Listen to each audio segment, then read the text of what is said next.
En fait, ce qui fait que ça rend pas nauséeux, c'est que c'est pas un principe de marche, ça fait sauter, ça fait se téléporter. Moi, je pense que le métavers, c'est quelque chose que les gens vont tous utiliser d'ici 2 à 3 ans, même s'ils ne le savent pas encore.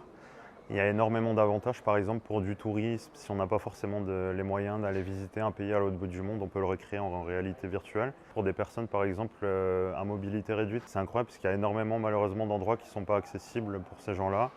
Pour du business, par exemple, donc pour l'immobilier, pour faire essayer des biens qui n'existent pas encore, pour commander des produits, par exemple.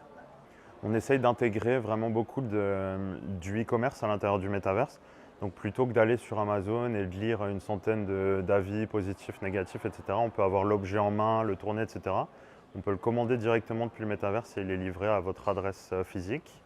Pour l'éducation et la santé, le métaverse, je trouve ça top parce que pour l'éducation, souvent, on n'a pas besoin d'être présent physiquement dans une salle de cours. Donc si on sait qu'il y a un professeur d'anglais, par exemple, qui est le meilleur professeur, tout le monde peut se connecter en réalité virtuelle à ce cours.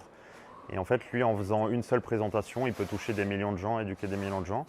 Donc ça peut être gratuit, par exemple, ça donne accès à l'éducation gratuitement. Pour la santé, nous, il y a un domaine qu'on essaye vraiment de développer parce que ça peut aider beaucoup de gens. Des gens qui ont besoin, par exemple, de voir un psychologue, mais qui ont peur de se déplacer physiquement, de peur qu'on dise, bon bah voilà, cette personne va chez le psychologue. On peut faire des rendez-vous comme ça en réalité virtuelle.